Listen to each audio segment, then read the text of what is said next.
Polavaram diversion స్కీమ్లో మరి Tungabhadra canal నుంచి వచ్చేటువంటిది అక్కడ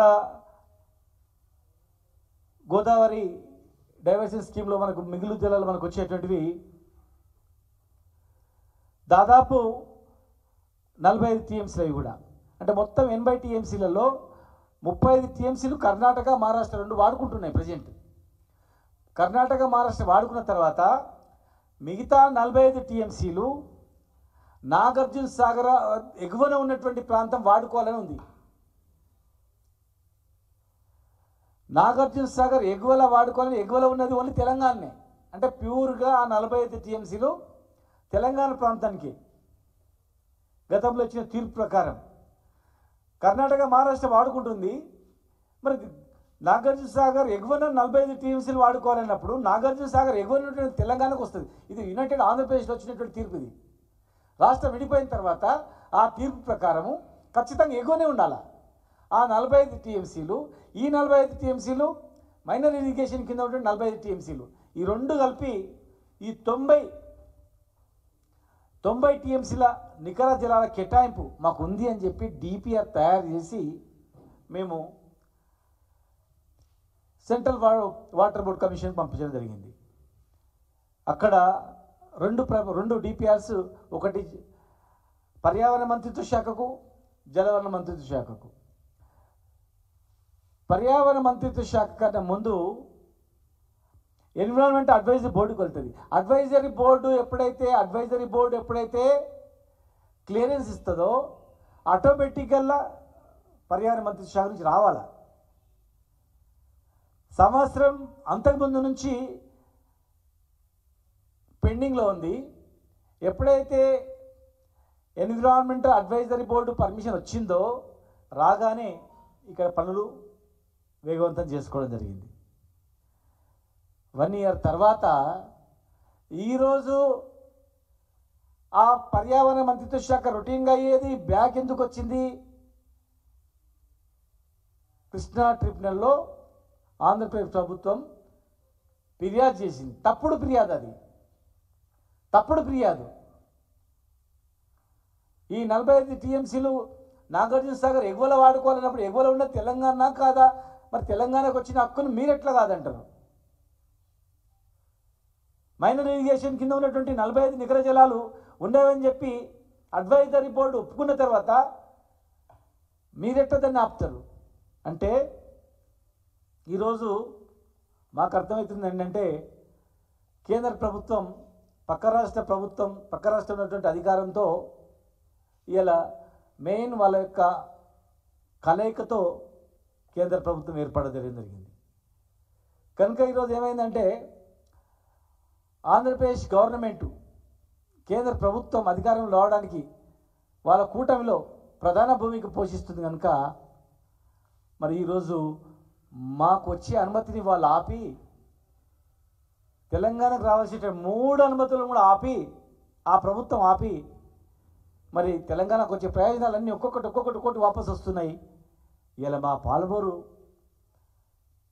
రంగారెడ్డి జిల్లా ప్రాజెక్టు కంప్లీట్ అయితే పాలమూరు సస్యశ్యామల అవుతుందని చెప్పి నల్గొండ కూడా డిండి ప్రాజెక్టు నుంచి కూడా నీళ్ళు వచ్చి అక్కడ కొంత భాగం ఇక్కడ రంగారెడ్డి జిల్లా చేవేల వరకు ఇవన్నీ కంప్లీట్ చేసుకొని కరువు పీడిత ప్రాంతంగా ఉన్నటువంటి ఈ ప్రాంతం బాగుపడుతుంది అనుకున్నాం. కానీ మరి కృష్ణా ట్రిబ్యునల్లో వీళ్ళు కంప్లైంట్ చేయడం, కేంద్రం మీద ఒత్తిడి తీసుకొచ్చి మళ్ళీ ఈరోజు ఇవన్నీ వాపసు రావడం అనేది చాలా బాధాకరం. గ్రీన్ ట్రిబ్యునల్ అనుమతి వచ్చిన తర్వాతనే కాలువలు తవ్వాలి. మరి గ్రీన్ ట్రిబ్యునల్ అనుమతి కావాలంటే పర్యావరణ మంత్రిత్వ శాఖ అనుమతులు కావాలా. ఎన్విరాన్మెంట్ అడ్వైజరీ బోర్డు ఇచ్చిన తర్వాత అది నామమాత్రం ఆటోమేటిక్గా రావాలా. ఆటోమేటిక్గా వచ్చేది ఎన్విరాన్మెంటల్ మంత్రిత్వ శాఖ, పర్యావరణ మంత్రిత్వ శాఖ ఏ బేస్లు ఇస్తుంది? ఎన్విరాన్మెంటల్ అడ్వైజరీ బోర్డు ఇచ్చినటువంటి నివేదిక ప్రకారమే పర్మిషన్ ఇస్తుంది. వాళ్ళ దగ్గర వేరే ఏం లేదు. దీని ఆధారంగానే వీళ్ళు ఇచ్చిన పర్మిషన్ను వాళ్ళు ఇవ్వకుండా ఏదో సాకు పెట్టి ఇక్కడ కంప్లైంట్ చేసి కృష్ణా ట్రిబ్యునల్లో కంప్లైంట్ చేసి మాకు నిధుల కేటాయింపు వాటనే లేదని చెప్పి నోటికాడి కూడిని కింద పడేసినట్టు చేస్తే పక్క రాష్ట్రము కలిసిమెలిసి ఉండాలి, కలిసిమెలిసి జీవించాలి, మరి కలిసిమెలిసి సహజీవనం చేసేటువంటి పరిస్థితి కల్పించాలి. హైదరాబాద్లో కానీ ఇతర ప్రాంతాల్లో కానీ అందరం అన్నదమ్ములా కలిసి ఉండాలని చెప్పని 10 ఏళ్ళు మేము కాపాడుకున్నాం. కానీ ఇలా మా పాలమూరు గతంలో చంద్రబాబు నాయుడు గారు ముఖ్యమంత్రి ఆంధ్రప్రదేశ్ ఉన్నప్పుడు కూడా మా పాలమూరు జిల్లాను దత్తత తీసుకున్నారు. దత్తత తీసుకొని 10 ఏళ్ళు దత్తత తీసుకొని అక్కడ తాడానికి నీళ్ళు కష్టంగా ఉండేది. మరి ఇలా మీకు కష్టపడి కేసీఆర్ గారి నాయకత్వంలో తెలంగాణ తెచ్చుకున్న తర్వాత ఇన్ని లక్షల ఎకరాలు మేము పండించుకుంటే ఈరోజు పక్క రాష్ట్ర ప్రభుత్వం ఏమో మన అనుమతులు రాకుండా అడ్డుకుంటున్నప్పుడు ఈ ప్రభుత్వం దాని మీద దృష్టి పెట్టాలి. మరి మాట్లాడతారా, కొట్లాడతారా, యుద్ధం చేస్తారా, ఏం చేస్తారా, మొత్తం మీద మాకు న్యాయం జరిగేటట్టు చేయాలి. నరేంద్ర మోడీ ప్రధానమంత్రి గారు కూడా మహబూబ్నగర్లో బహిరంగ సభలో పాలమూరుకు అన్యాయం జరిగింది, మేము అధికారంలోకి వస్తే పాలమూరు రంగారెడ్డి జిల్లా ప్రాజెక్టుకు జాతీయ హోదా కల్పించి నిధులు ఇస్తామని చెప్పి కూడా ప్రధానమంత్రి గారు చెప్పిన మాటలు ఉన్నాయి. మరి వారు నిధులు ఇవ్వకపోగా కనీసం మన చెమట రక్తంతో కలిగించిన డబ్బులతో మన పైసలతో మనం ప్రాజెక్టు కడతామంటే కూడా మరి ఏ వ్యక్తి అయితే ప్రధానమంత్రి కాకముందు అక్కడ మాట ఇచ్చిండో ప్రధానమంత్రి అయిన తర్వాత కూడా పాలమూరు రంగారెడ్డి జిల్లా ప్రాజెక్టు గురించి మాట్లాడిండో మరి వారే ప్రధానమంత్రి ఇప్పుడు కూడా ఉన్నారు కనుక రాష్ట్ర ప్రభుత్వం దాని మీద దృష్టి పెట్టాలి. కార్యాచరణ ఇస్తారా, మాట్లాడతారా, సంప్రదింపులు చేస్తారా, పక్క ప్రభుత్వంతో మాట్లాడతారా, దృష్టి పెట్టాలి. ఒక 10% కంప్లీట్ అయితే నీళ్ళు వస్తాయి, మొత్తం నీళ్ళు వస్తాయి.